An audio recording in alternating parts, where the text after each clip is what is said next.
Ayon pa oras kabalen. Ayan tabing mabilog ang persa ng GNN TV 44. Mabiyela rin makapanahon at lokal istoryang dapat yung abalo kapamila taning garantisado. Kompleto ang pambalansing informasyon. O rin po rin balita may kalap gining Miyerkules, October 22, 2025. Ako po'y Benny Ginto at iti ang News Force, Pampanga. Determinado ya, Iangela City Mayor John Lasatin, napasik na nga ng kapag sadyan na rin ang Hilenyo, ustong tumod ng emergency, threat at sakuna. Ailing report. Balawos ing pamagsumikap ni Angeles City Government king pamanimuna ng Mayor Carmelo John Lazatin II na isulong ing kaligtasan at kapag sadyan dareng Angelenyo. 52 public schools lareng tirwanan. Nung makanano makibat o kimot, kareng bomb threat, cybercrime, ampong ayun. Para alam po natin yung mga protocols, alam natin yung mga first aid na gagawin natin para kung sakaling magkaroon tayo ng mga ganitong klaseng problema. Alam niyo po ngayon, marami pa rin hanggang ngayon, meron pa mga bomb threats. Ing aktibidad, gewaya king pamakipag-ugnayan king Angeles City Police Office o ACPO, lalam ning Project ABKD o Awareness of Bombs That Kill Lives and Destroy Properties at king Angeles City Disaster Risk Reduction and Management Office o ACDRRMO. Agpang king city government, makatuki na mo naman ning training para kareng pribadong eskwela, kareng kolehiyo at universidad, bang asigurado na ring ega-naga ng institusyon, makasadya at ligtas. Ako po, Patricia Mamangon para King News Force Pampanga. Balitang tutuking balen, susunod. King 1,700 classroom a target ni talakad yan ng 2025 at tukal na 22 classroom lamo rin nga patalakad ng DPWH. Pilang libo kaya in backlog karas king tutuking banwa. Ay may report. Binatikos ng Senator Bam Aquino ing Department of Public Works and Highways o DPWH kay bad na niting aminan king hearing king Senado na 22 classroom mo ing may kumpletong italakad king mabilog banwang 2025.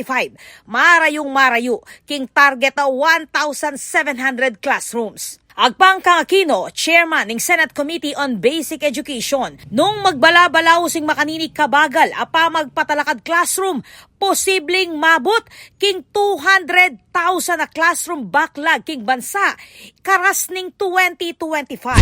Just saying it, sumasakit po yung puso ko na 22 lang po yung nagawang classroom.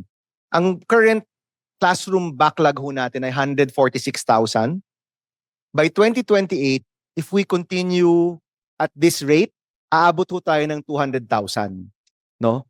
So, Sec, anong gagawin natin dito? 22 classrooms ang nagawa po ng DPWH October na po 2025.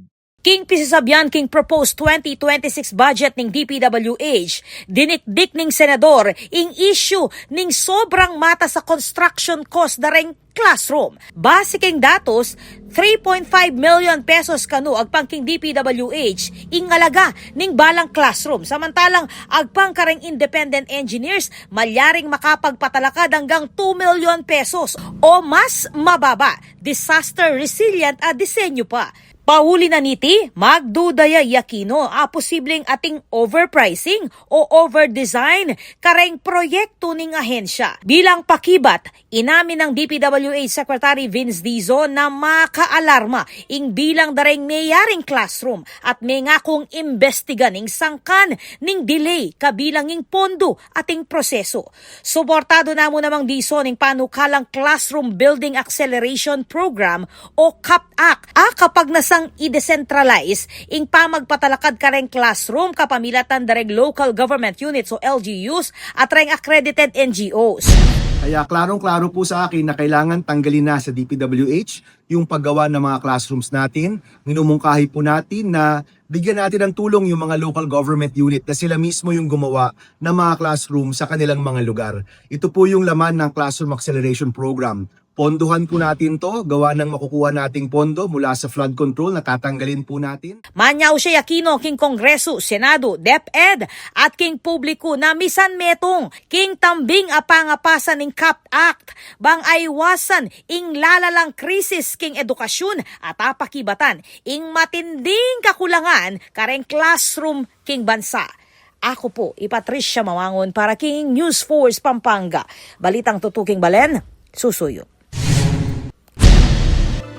Bayong Ospital kay Santa Ana, iyan ang panigobra ng ening Mayor Dinan Labong kapamilatanin kayang donasyon na gabon ay ni-report.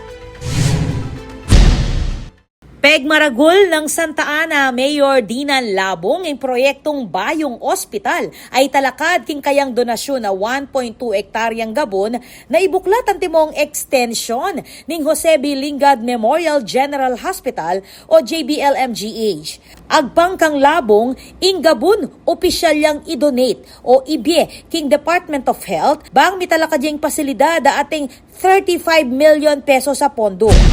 Dinonate kitang gabo na sabihan kong donate kaya king Department of Health. Anyang July 2nd, yung Undersecretary ng Department of Health ng tayo Kenny, dinapit ko karela. So, apan itong pondo. At ngayon, bariking balita kaya kayo, may kapondo na.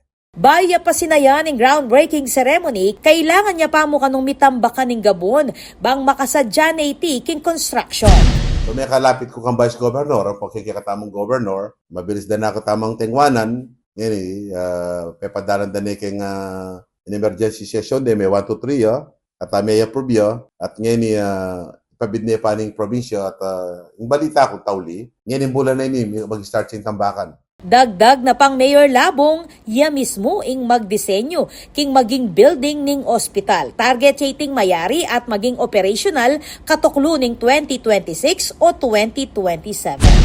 Ya ako mag-design, yung may approve, libre ita.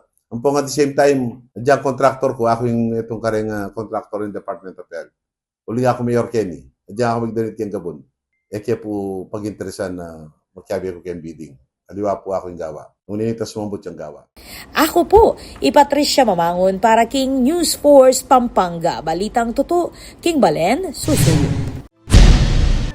Atin pa mga paling balita, king pa magbalik ng News Force Pampanga.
Dili pa rin balitang dapat tamong tutukan.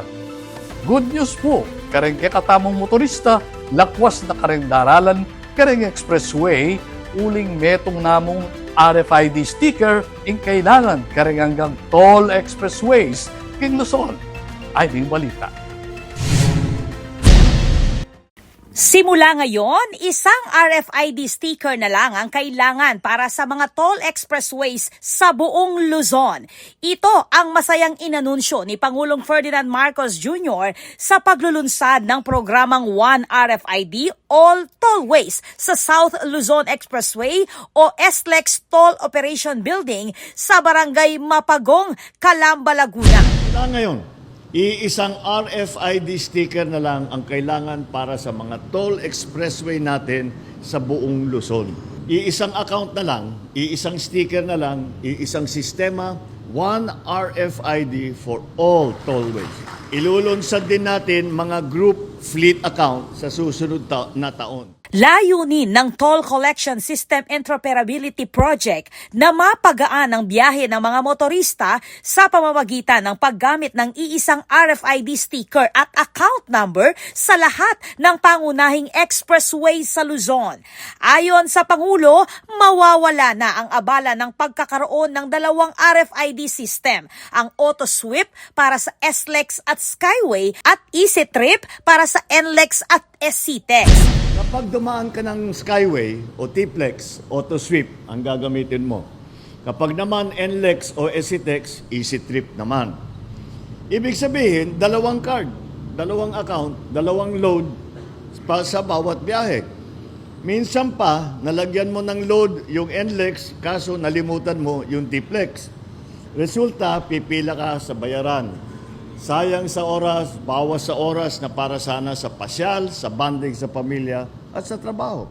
Habang ang may mga dalawa o higit pang RFID account ay maaaring magparehistro muli online o sa mga walk-in center. Sa unang yugto, sakop muna ang mga individual na account habang sa susunod na taon ay ilulunsad ang bersyon para sa mga fleet at business accounts. Pwede pa rin gamitin ng mga motorista ang kanilang kasalukuyang RFID stickers kung nanaisin nila, ngunit hinihikayat ng pamahalaan ang paggamit ng iisang unified account para sa mas maginhawang biyahe.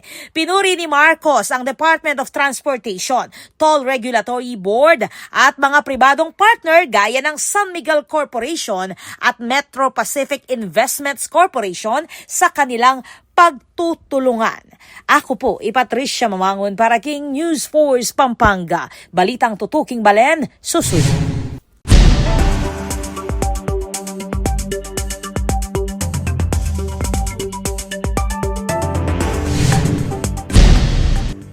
Kaya katamang pakibaluan ng bilining panahon king lalawigan, kilo ng 24 oras. At inyong mabantin ng pag-asa bayong low pressure area at yung pakiluwal ng Philippine Area of Responsibility. Ikitsay king dayong 370 kilometers north of Itbayat, Batanes. Alaya pa ng mga epekto itikin bansa. Ing easterly sumapaling angin na manibatan king dagat Pasipiko, yung mimiral king bandang Southern Luzon at Visayas. Inya naman malisangan na panahon, ing araranasan. Northeasterly wind flow naman ng mamapekto king Luzon, inya asahan ng may ng pamanuran king bandang Gatpanapon at Bengi. King danen ng Mindanao ay TCZ, king mamapekto Paulinaniti, mauran ing panahon.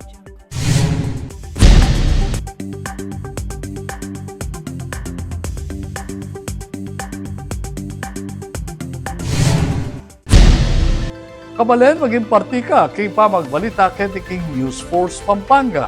Nanumang kaganapan, isyu o reklamo king kay Dugal, malyari mong ikwento isumbong kapamilatan na rin numerong mayakit king kay screen. Malyari mo namang mag-post king kami Facebook account. Abe, tandaan ang tamo na makananuman kasimpliing dekorasyon at apag nyening daratang nga Pasko, ing tunay kabaldugan ng okasyon, ing mas maulaga, lakwas na 64 days na mo, bayo datang in Pasko. Panalakaran ng News and Public Affairs Team ng GNN TV 44, ingatinan kayong mata sa kalidad ng lokal na pamagbalita bilang panatang serbisyo karin sa Blang Kapampangan. I'll benyo lang yan ng Miyerkules na may kalapay istorya ketiking probinsya. Yako po'y beniginto at ini ang News Force Pampanga. Balitang tutu, king balen, susunod.